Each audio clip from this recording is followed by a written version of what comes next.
कहते हैं कि अगर किसी से 1 लाख रुपए का लोन मांगना हो ना तो उससे 5 लाख मांगो, तो ऑटोमेटिकली वो आपको बोलेगा यार इतने तो नहीं है, और एंड में 1 लाख 1.5 लाख पे सेटलमेंट हो जाएगी।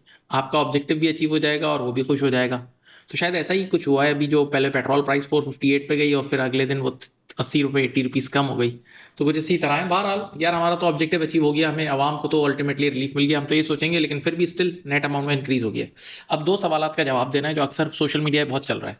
पहला सवाल ये है कि इंटरनेशनली शायद हमारे नेबर्स वगैरह के पास पेट्रोल की price in terms of dollar, एक ही करेंसी में देखते हैं ना, इन टर्म्स ऑफ डॉलर कम है। जैसे मैं इंडिया से कंपेयर करूँ ना, तो अभी जब 458 पाकिस्तान की प्राइस थी तो वो बन रहा था $1.53 Pakistani price in dollars, Pakistani petrol. और इंडिया में पेट्रोल समझ लो मिल रहा था $1.12 का पर लीटर। जबकि अभी जो 80 रुपीज़ की रिडक्शन हुई उसके बाद पाकिस्तानी प्राइस हो गई है $1.35 पर लीटर, और इंडिया की अभी भी हमसे कम है।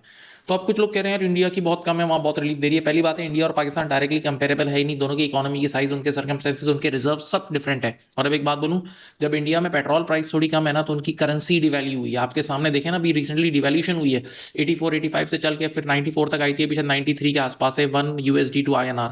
तो उनकी करेंसी डिवैल्यू हुई, वो एक अलग टेंशन होता है भाई, वो एक बहुत बड़ा मसला है। और पाकिस्तान की करेंसी अभी फिक्स है भाई, अरसे से फिक्स है। और आप याद करो पास्ट का दौर, कि जब पाकिस्तान में डॉलर हिलता है ना तो वो सबसे बड़ी टेंशन होती है। और नॉर्मली मैं एक बात बोलूँ, इसहाक दार जब भी फाइनेंस मिनिस्टर और फाइनेंस में होता है ना, तो इसहाक दार की पॉलिसी ये है कि डॉलर को ब्लॉक रखता है, नहीं उसको मजबूत रखता है, नहीं उसको नहीं लाता। तो बहरहाल ये अच्छा है बुरा है क्या, इसके ऊपर दोनों साइड हैं, अभी वो टाइम नहीं है, लेकिन ये चीज़ मैं आपको बता दूं।